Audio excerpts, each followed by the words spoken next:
Hospital में सुनीता को होश आता है। वो अपने सामने आयरा को देखती है तो रोने लगती है और आयरा का हाथ पकड़कर कहती है, आयरा मुझे माफ कर दो, कामयार बिल्कुल बेगुनाह है।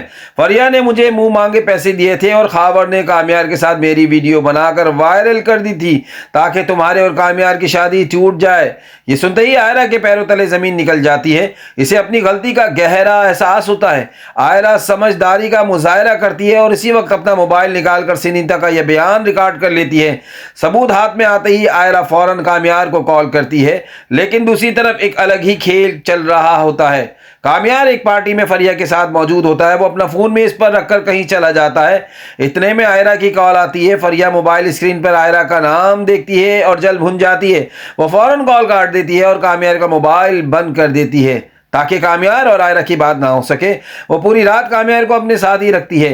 अगली सुबह आयरा हिम्मत करके सीधी कामयार के घर पहुंच जाती है। जैसे ही वो दरवाज़ा खटखटाती है, कामयार की अम्मी नफीसा बाहर आती हैं। आयरा को देखते ही वो गुस्से से आग बगोला हो जाती हैं और चीख कर कहती हैं, तुम यहाँ क्यों आई हो? क्या अभी तक तमाशा ख़त्म नहीं हुआ? मेरी बेटी की ज़िंदगी तो तुमने बर्बाद कर ही दी है, अब यहाँ से चली जाओ। आयरा रोते हुए मिन्नत समाजत करती है, आंटी प्लीज़ मुझे एक बार कामयार से बात करने दें, बहुत ज़रूरी बात है। लेकिन नफीसा इसे धक्के देकर निकालने ही वाली होती है कि इतने में कामयार वहाँ आ जाता है। आयरा को अपने घर में देखकर वो हैरान रह जाता है। आयरा वक्त ज़ाया किए बगैर अपना मोबाइल निकालती है और कामयार को सुनीता की रिकॉर्डिंग की हुई वीडियो दिखा देती है। वीडियो में सुनीता साफ साफ बता रही होती है कि किस तरह फरिया और खावर ने मिलकर कामयार को फंसाया था। वीडियो देखते ही कामयार और नफीसा के होश उड़ जाते हैं। कामयार को यकीन नहीं आता कि इसकी अपनी दोस्त फरिया इसके साथ ऐसा कर सकती है। सच्चाई जानते ही कामयार का गुस्सा 7वें आसमान पर पहुंच जाता है। वो इसी वक्त अपनी गाड़ी निकालता है और हवा की रफ्तार से फरिया के घर पहुंच जाता है। फरिया इसे देखकर मुस्कुरा देती है, लेकिन कामयार गुस्से में आगे बढ़ता है और फरिया को जोरदार धक्का दे देता है। धक्का इतना शदीद होता है कि फरिया पीछे जाकर दीवार से टकरा जाती है और इसका सर जोर से दीवार पर लगता है।